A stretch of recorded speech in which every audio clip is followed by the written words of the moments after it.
Ya, Assalamualaikum warahmatullahi wabarakatuh. And very good afternoon, everyone. First of all, we would like to apologize for the delay and thank you for still waiting.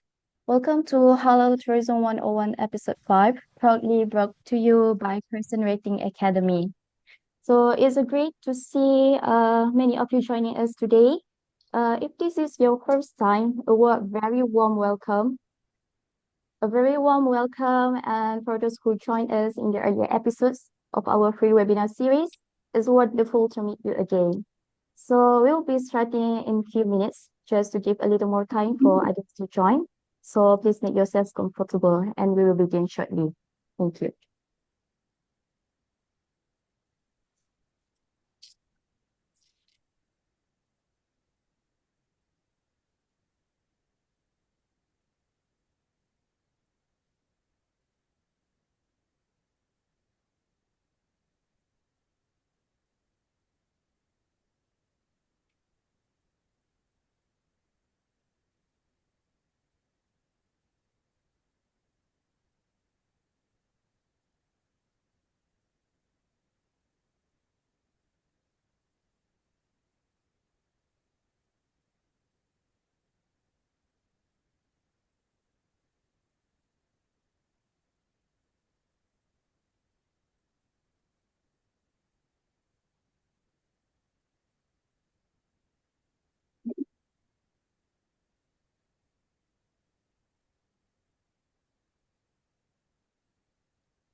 Once again, welcome everyone to Halal Tourism 101 Episode 5. So with the main title that we have today is How to Promote Your Service to Muslim Consumers. But today we will go in depth into leveraging trust framework to promote your service to Muslim customers. So we are very delighted to have you with us on this session today on 18th December 2025. It's already at the end of the year, right? So before we go into today's program, let me share a little bit about this webinar series. Okay, can we go to move to the next slide here? Okay, so this is the Halal Tourism 101 free webinar series, a set of 5 free educational sessions, specially curated to equip industry professionals, marketers, and educators with a deeper understanding of the Muslim-friendly travel market. So if you'd like to stay updated on our more programs after this, so do follow us on our Instagram because we are already done with the full first episodes previously, and currently we are on the last episodes of this webinar series. So, but please stay tuned for our next program under CrescentRating Academy. Okay, next, a quick reminder on our program guidelines. We really encourage you to actively participate. Feel free to engage and share your thoughts, as we believe all your thoughts can enrich our 2 days learning together. So you also may type your questions on the Zoom chat at any time, probably during the sessions or during the Q&A sessions later. If the speaker wish, he may address them immediately. Otherwise, your questions will be covered during the Q&A session at the end. Okay, next, we would like to know who's our speaker for today. So, it's my pleasure to introduce our speaker today. Is Mr. Daniswara Nugroho, is the head of business development and events at CrescentRating and HalalTrip.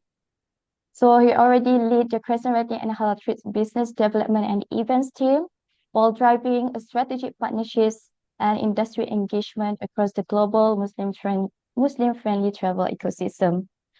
He also actively represents CrescentRating and both HalalTrip at key industry forums, sharing practical insights on Muslim travel trends and inclusive tourism strategies. Also engages with stakeholders, to promote culturally aware tourism initiatives that respond to evolving needs of Muslim travelers worldwide. So we are truly honored to have his insights today. So without further ado, the floor is yours, Dennis. Please welcome our speakers.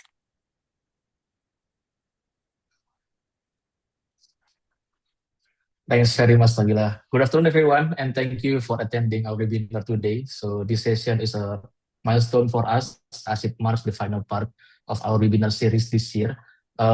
Today, we are going to explore how the global Muslim consumer engage with brands, and more importantly, how your business can capture this opportunity. So to start, our research team, in collaboration with Mastercard, took a deep dive into the behavior of Muslim consumers, particularly looking at everyday consumption. Although this research focused on the Indonesia and Malaysia market, we believe these two powerhouses represent the core behavior of the global Muslim market. So for starter, I want you to have a look at our first major finding, and that is 90% of Muslim consumers prioritize brands that align specifically with their faith-based values. That is 9 out of 10 consumers are looking for more than just a product. They are now looking for brands that would resonate and align with their faith-based values. And we call this phenomenon the Great Disruption. We are witnessing a fundamental shift where faith values are beginning to outweigh traditional factors like price, brand legacy, or even after sales service. So, for the modern Muslim consumer, the why behind the brand is becoming just as important as the what. So, having an understanding about this phenomenon, our next question would be, what drives this behavior? So we observe the Muslim consumer market are becoming more urban and experience significant growth in the middle class economic classification, thereby leading to a rise in digital lifestyle adoption. And with this rise in digital adoption, we saw a rapid dissemination of information, breaking down the barrier of information, and they become more informed than ever.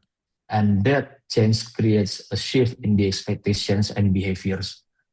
And this shift drives a growing demand for halal assurance, then culturally and faith alignment, and products and services that cater to their needs. So, with this shift in behavior, shift in expectation, we ultimately observing a shift in demand as well, and a shift from brand-minded consumers to brands that cater to their needs, from price-sensitive consumers to consumers seeking consistent quality.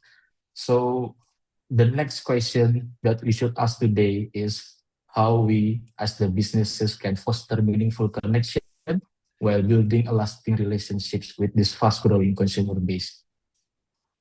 So we try to map the level of consumer engagement across product and service categories, including food and beverages, personal care products, clothing and accessories, then financial services, and then electronics, including personal device and home appliances, and lastly, the travel and recreation. When we map this consumer segment across these categories, we see a high involvement in food and beverages, personal care products, and also clothing and accessories. These three are deeply personal purchases when consumers care intensely about their decision. And yeah, I also noticed some of our attendees today are coming from the hospitality sector. And looking at this chart, you might be wondering, oh, travel and tourism category is at the bottom. That means why should we care to this market? Um, the reason actually travel and recreation is at the bottom of this list is simply because it reflects that travel is a high cost, high investment, and a less frequent purchase compared to daily needs. But even so, we can say that F&B remains a massive part of travel experience itself. So please rest assured if you have already made investment or planning to go to this direction because you're already on the right path. And yeah. So now we understand which product and service categories are getting the most attention by the Muslim consumers. So our next question would be, what is the factor that influence their decision when engaging with the brands? Like what makes them select this particular brand and not that particular brand? So having this understanding, our research team conduct a multi-pronged approach to get better understanding from the root level, and we identified four key personas that driving the Muslim consumers' engagement. So those are the digitally driven young adults who always keep themselves up to date and do a lot of research before making decisions to get the best price to value ratio. Then we also observe young families that started to grow their disposable income and are seeking quality services that cater to their family's needs. Here we call them the balanced urbanites. Then we also have the professionals, business persons who constantly seeking the best out of the best. This kind of demographic don't tolerate gaps that does not align with their value, no matter how expensive or unreachable they are. And lastly, we saw the more senior consumers who are focused more on simplicity, social impact, and philanthropy. So all these four personas, despite having slight different characteristics, they are all have one same goal, and that is getting products and services that are aligned with their values as a Muslim. So through the consumer survey, focus group discussions, subject matter expert interviews, and also interviews with the brand itself, we came up with a framework that we believe are the main drivers for Muslim consumers when purchasing products or services. We call this the trust framework, which stands as T for transparency. Transparency in terms of how brand communicate and position themselves to the consumers. Then R stands for relevant products that align with their values. U for unwavering quality and consistency between purchases. S stands for social connection, whereby we observe the level of effort made by the brands to attract their consumers. And lastly, the second T, which stands for thoughtful rewards, as an incentive to foster repeat purchase and loyalty. So I'm going to take you through to the trust framework one by one. So we begin our deep dive into the trust framework with transparency. So in over the years of analyzing this particular market, we have seen that transparency is the absolute bedrock of a relationship with the Muslim consumer. It is can be said the foundation upon which all other engagement is built. So when we look at the satisfaction level on this slide, the data tells an interesting story actually, with nearly 50% of consumers give brands a top satisfaction rating of 5. There is, although, a visible gap where expectations are not being fully met. Transparency in this context goes far beyond just displaying a halal logo if you're a restaurant who certified halal, but rather it is about open communication regarding your supply chain, your sourcing ingredients, your raw materials, and your commitment to ethical and sustainable practices. For you, as business leaders, the takeaway is clear. That is, don't make your customers search for your credentials, but be proactively educate them about your Muslim-friendly services or your halal status through your advertising and community presence. Because when a brand is open and honest, it aligns directly with the faith-based values these consumers prioritize. Okay, next is R. for relevant products. So I want to touch a bit on a common error we see is treating the Muslim market as a seasonal opportunity, focusing all effort on Ramadan or Eid, and then going quiet for the rest of the year. Um, that's not entirely true because we believe to capture this market, your brand must integrate into their daily lifestyle needs. Our research shows that 90% of respondents in Malaysia, Indonesia prioritize brands that respect their faith traditions, which this requires your core values to align with the community's values. I think I'd like to think about this, how your products can cater specifically to these nuances year round. Whether it is developing modest fashion lines or providing prayer facilities in your venues or ensuring the availability of halal food options. The ultimate goal is to show that you understand their identity because what we want to showcase is that you are not just selling a general product, but you are providing a service that respects and facilitates their way of life. The U in trust stands for unwavering quality. This is perhaps the most critical insight for established brands because we believe halal is only the entry requirement, but quality and consistency is the reason consumers will stay with your brands. So in Indonesia, our research identifies quality as the single most important factor when choosing a brand. It scores 4.6 out of 5. In Malaysia, it's slightly different, but it is equally vital, following closely behind the halal assurance. Halal assurance scored first in this market. But having a look at this graph, the right graph, the brand switching data graph, we believe this is a powerful motivator for the brands because um, over 80% of consumers will switch brands for better quality, even if they find the price is higher than before. Um, so for businesses, this means there is no halal discount on excellence. Your products or services must be consistent and dependable. So when consumer knows that every single purchase will be met the same high standard, you move from being a one-time choice to a long-standing partner. And we're moving to the next item. So S stands for social connection. We are operating in a digital first environment where your social presence is your primary handshake with the customer. We observe in Indonesia, 40% of consumers discover new brands through social media, with TikTok and Instagram being the dominant forces. Malaysia shows a more balanced discovery spread across various channels, but trend toward digital engagement remains undeniable. And this connection is not just about broadcasting ads, but rather is about community engagement.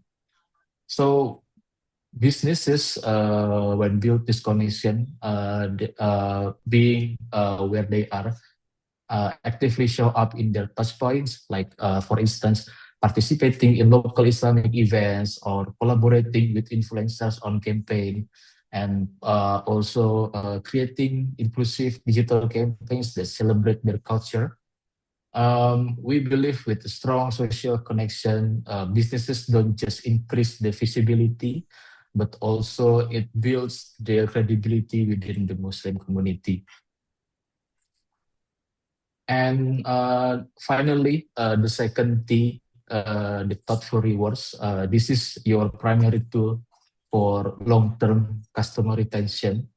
So the data reveals a huge opportunity, particularly in the Indonesian market. We observe only 35% of Indonesian consumers currently belong to brand loyalty programs. This is significant compared to Malaysia, which has 67%. Um, However, in both market, we observe 65% of those who participate in this brand loyalty program as highly effective in influencing their purchases. So now our question towards what kind of rewards resonate most with the Muslim consumers. Of course, discount and coupons are the top priority, but we are seeing a significant rise in interest for charitable donations as a reward mechanism, especially among the younger Gen Z consumers. So we believe by offering rewards that allow the consumer to give back to the community, you align with your business goals, with the Islamic value of philanthropy, which turn a simple transaction into a meaningful contribution. So yeah, everything we have discussed today is part of a larger study. This is the Mastercard CrescentRating Brand Engagement Report. Is the result of deep research into the evolving habits of the younger aspirational Muslim generation.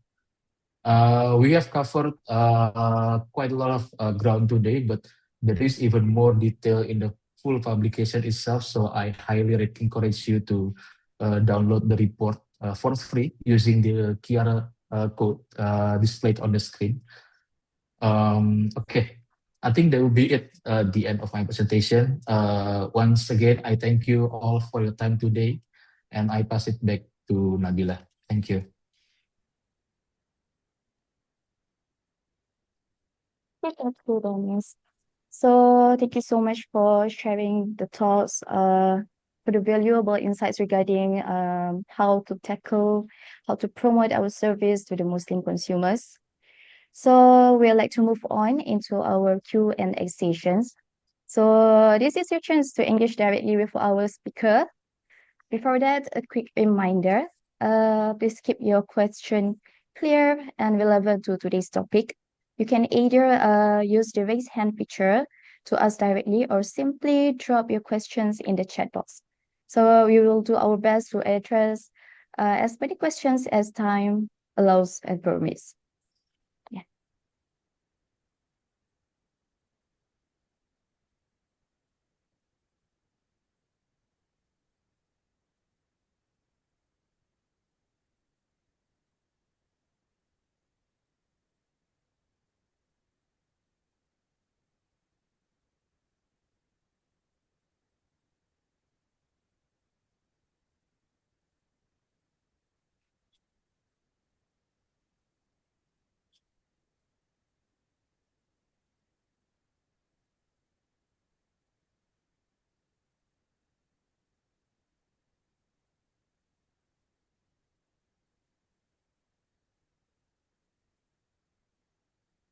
Okay, we have one questions from Igor Divus. Where can we access the other? Oh, okay. Where can we access the other webinar recordings in the series? Okay, thank you for the questions. I think regarding this, I will answer. For the rest of our webinar series, it will be available on our YouTube channel from time to time. So for now, we already have three of our three first episodes already on the YouTube. But like for today's episodes, you may have it for those attended today. We will share it after the session. So it's still open for questions. You may drop it on the chat in the chat.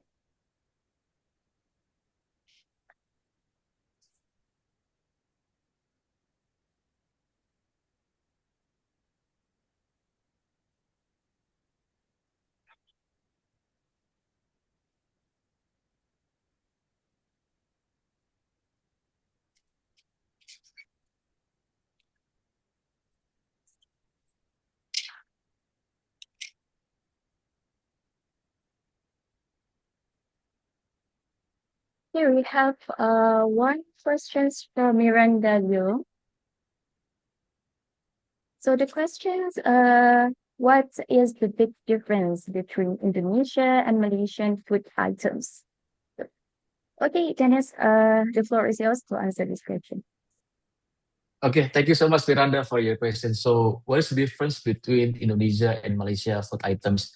I think if this is question about certification, so Actually, Indonesia between Indonesia and Malaysia has a different kind of certification system. In Malaysia, they have what they call JAKIM, where it is a government certification body, where they yeah, this is the government certification body. And Indonesia, what we call is BPJPH. This is also government certification body, but the difference with JAKIM is that for BPJPH, you actually are allowed to register your businesses and then get certified directly without the auditing. In Malaysia, it's different because for Jakim, you have to get audited by Jakim itself before you get certification. So I think the reason why BPJPH allows the businesses to get self certification is because currently the Indonesian government wants to push the number of certification because it is part of the government's goal to have I forgot the number, but many more establishments joining the certification body, and they have a sort of a target. I think next year they have a sort of target, but I kind of forgot the number. So that's why BPJPH is allowing the businesses to get certified, although it might a little bit controversial because without the audit itself, there's like reducing the level of assurance. But this is what currently they have in Indonesia. I hope that answers the question, Miranda. Thank you.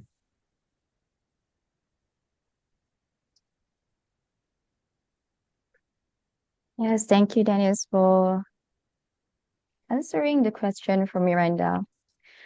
Yes, I think we still have some time, so you can still drop the questions.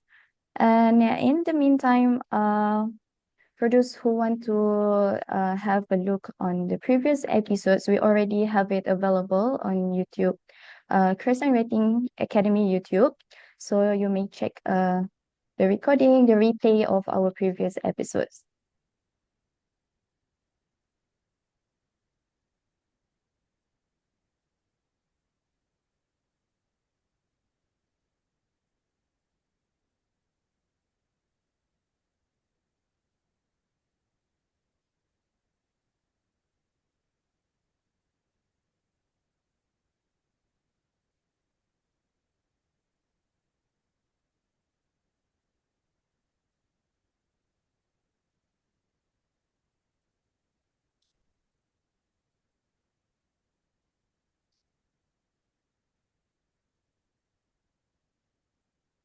Maybe while waiting for incoming questions, maybe I would like to ask some question to our participants today. So maybe we would like to know from which industry you are coming from. Maybe you can drop in the chat. Maybe you are from the hotel industry, F&B, or maybe some academicians from here.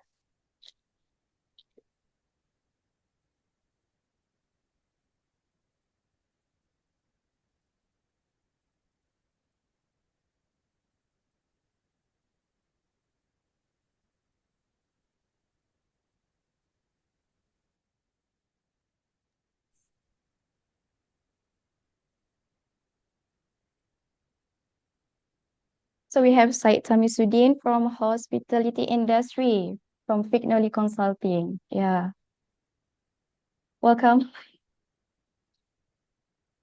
So Miranda Leung from the hotel industry. So I believe this session really resonates with your industry.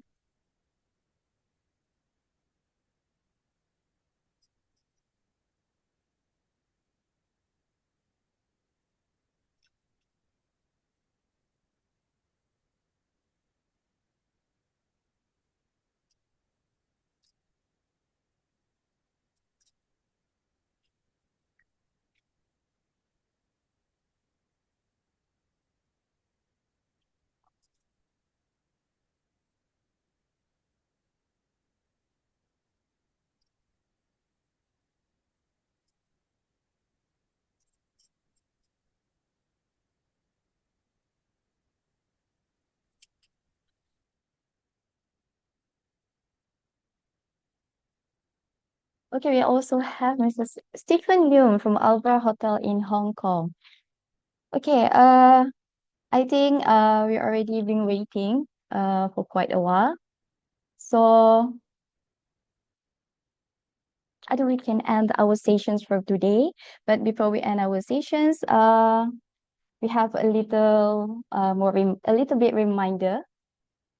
Be at the next slide. We check.